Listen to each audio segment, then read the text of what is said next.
Selamat pagi Bapak Ibu Saudara yang dikasihi Tuhan Yesus. Kembali lagi kita ibadah pada minggu ini di rumah masing-masing. Dan kita harus masih terus berdoa untuk kondisi bangsa dan negara kita saat ini di tengah wabah virus corona COVID-19 ini. Semoga di momen ini kita bisa mempunyai waktu yang lebih banyak di rumah, punya waktu yang banyak juga dengan Tuhan. Karena mungkin setiap hari kita disibukkan dengan pekerjaan, tetapi ketika kita ada di rumah kita bisa mempunyai waktu yang lebih banyak untuk merenungkan diri kita sendiri, untuk bisa berpikir yang lebih positif lagi. Mari kita akan hari ini sama-sama belajar firman Tuhan.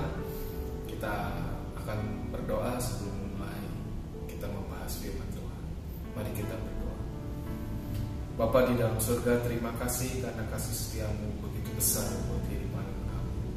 Kasih setiamu begitu indah buat kami. Hari ini kami masih diberikan kekuatan, kesehatan ya Tuhan. Kami bersyukur Tuhan selalu ada buat kami. Biarlah firman yang akan sebentar kami bicarakan bersama-sama, diskusikan bersama-sama, biarlah itu keluar dari mulut-Mu ya Tuhan. Sehingga ini adalah boleh menguatkan kami di tengah kondisi kami saat ini. Menyerahkan semuanya di dalam nama Tuhan Yesus kami berdoa dan ucap syukur. Amin. Bulan ini, di bulan April 2020, kita berbicara tentang bukti kasih Allah. Karena kita sebentar lagi akan menyambut hari Jumat Agung dan Paskah. Mari kita lihat beberapa hal praktis. Kita akan belajar sama-sama bagaimana memaknai bukti kasih Allah yang Tuhan berikan buat kita semua.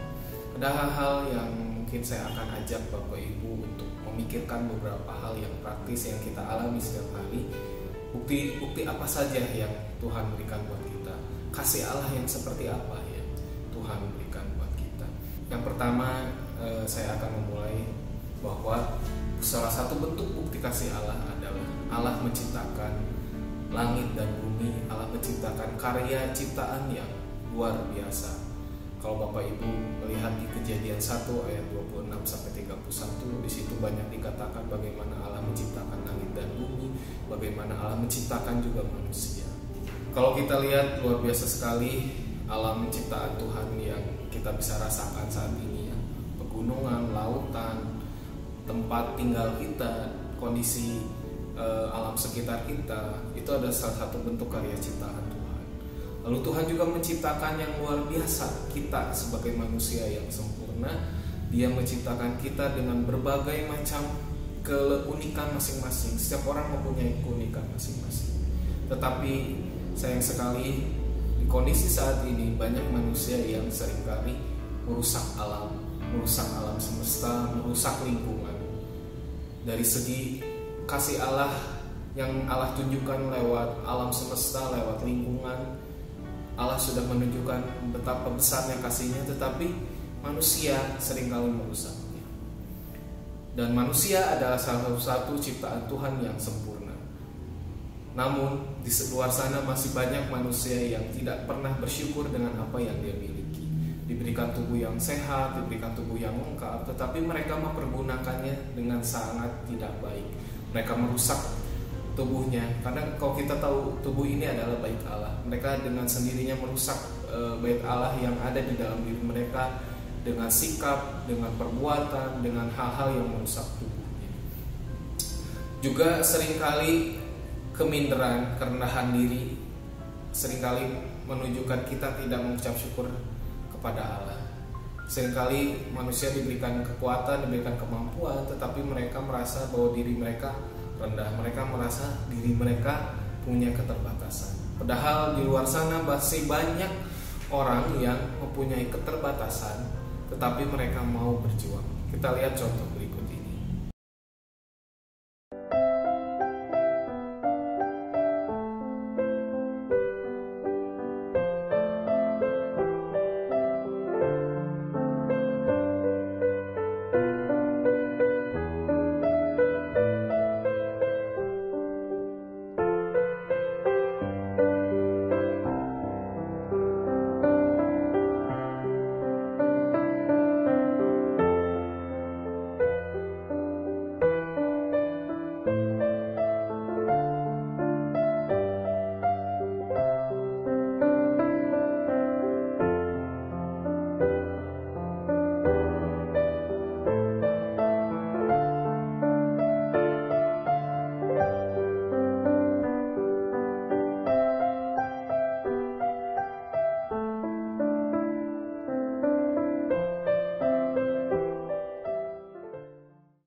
Kita tadi lihat bagaimana contoh dari teman-teman Smile Motivator. Smile Motivator merupakan komunitas dengan anak-anak yang mempunyai keterbatasan, tetapi mereka mau menunjukkan kelebihan mereka. Mazmur 139 ayat 13-16 mengatakan bahwa kita ini semua dibentuk dengan tangan Tuhan sendiri. Semua kejadian kita, semua rencana ini ada di dalam tangan Tuhan. Dia menenun begitu detail kita dengan sangat baik. Jadi kita ini adalah manusia yang sangat sempurna sebagai bukti kasih Allah akan dunia ini. Bagaimana kita dilahirkan dan diciptakan begitu sempurna. Jadi kita harus bersyukur dengan hidup yang kita miliki saat ini. Yang kedua, Allah menjamin pemeliharaan hidup kita. Matius 6 ayat 25 dan 28 mengatakan bahwa kita tidak perlu khawatir dengan apa yang akan kita makan, dengan apa yang akan kita minum. Tuhan sudah menyediakan segalanya.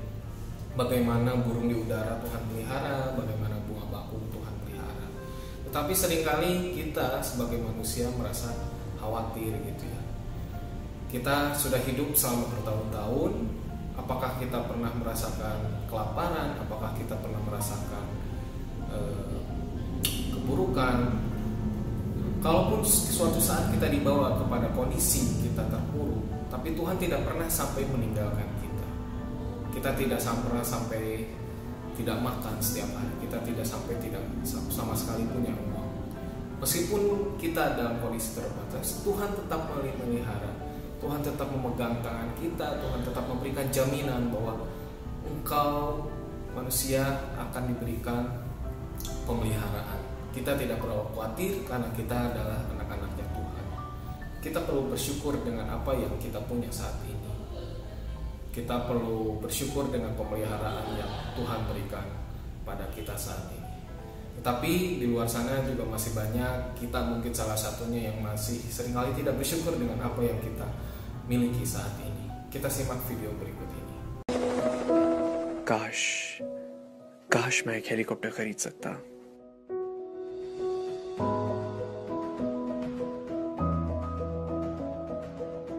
Wow, कितनी प्यारी sports car है। काश ये गाड़ी में अफोर्ड कर सकता।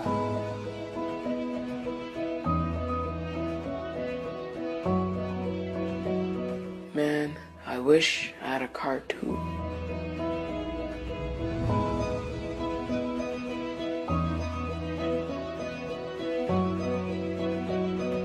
यार, आज मैं एक साइकिल खरीद सकता।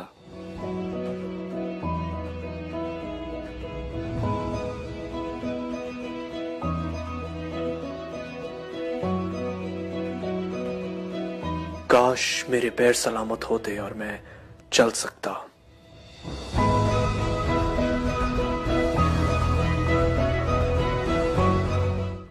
Melihat video tersebut, kita bisa belajar bagaimana kita harus bersyukur dengan apa yang kita punya. Tidak semua orang bisa memiliki apa yang mereka inginkan. Tetapi Tuhan tahu porsi kita masing-masing. Tuhan tahu bagaimana kita dipelihara. Tuhan tahu bagaimana yang cukup buat kita masing-masing. Jadi setiap orang harus belajar bersyukur. Salah satunya adalah sebagai bentuk bukti kasih Allah, yaitu Allah menjamin pemeliharaan kita. Yang ketiga, yang tidak kalah menarik, bahwa kasih Allah sangat luar biasa buat kita. Kita diperlengkapi dengan talenta. Allah memberikan talenta. Kita tahu bagaimana kisah perumpamaan tentang talenta. Ada yang diberikan 5, 2, dan 1. Kita mau jadi seperti siapa? Apakah kita mau menjadi orang yang diberikan 1 talenta dan menguburnya dalam-dalam? Atau dengan dia yang diberikan 2 atau 5 talenta yang mau mengembangkannya? Kita semua sudah diberikan talenta, diberikan kemampuan, keterampilan yang Tuhan berikan buat kita. Kita pergunakan dengan sangat baik. Karena itu adalah salah satu bukti kasih Allah buat hidup kita. Dia memperlengkapi hidup kita supaya kita bisa terampil, sehingga kita bisa bekerja, kita bisa berkarya, kita bisa melakukan apa yang kita bisa, sehingga itu membantu kita untuk tetap hidup di dunia ini. Ketika kita juga diberikan talenta, kita juga tidak boleh sombong. Artinya bahwa apa yang Tuhan berikan buat kita ini adalah kasih karunia Tuhan semata-mata, bukan karena kemegahan diri kita sendiri. Yang keempat, ini yang kasih Allah yang paling besar di antara semuanya. Allah mengaruniakan anaknya yang tunggal supaya kita yang percaya kepadanya tidak binasa, melainkan beroleh hidup yang kekal. Kita akan belajar lebih dalam lagi, kita akan mengingat bagaimana kasih Allah di kayu salib, yang akan sebentar lagi kita peringati bagaimana Tuhan mati, bagaimana Tuhan bangkit pada hari yang ketiga. Semua sudah Dia lakukan, pengorbanannya begitu besar. Apa yang kita lakukan saat ini mungkin tidak bisa membalas setiap kasih Tuhan. Tapi yang paling penting, ketika kita sudah percaya kepada Tuhan Yesus, kita sudah ada di dalam Dia, mari kita berkomitmen untuk menjadi murid-muridnya yang mau diberkati, mau menjadi saksi buat dunia ini. Mengapa Allah harus mengaruniakan anaknya yang tunggal? Karena ada dosa yang selalu setiap hari kita lakukan. Dosa itu begitu buruk sehingga Allah memalingkan mukanya, tidak mau melihat dosa yang ada di dalam hidup kita, sehingga Ia harus mengutus Tuhan Yesus supaya Tuhan Yesus boleh menjadi perantara antara manusia dan Allah.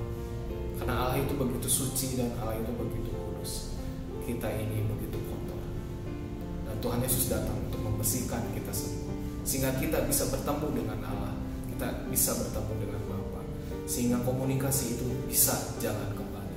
Di Yesaya 59 ayat 1 ayat sampai 21 kita melihat bagaimana dosa itu sangat merusak hidup kita. Tadi kita sudah melihat beberapa hal praktis yang mungkin bisa kita ingat setiap hari, bagaimana bukti kasih Allah yang Ia tunjukkan.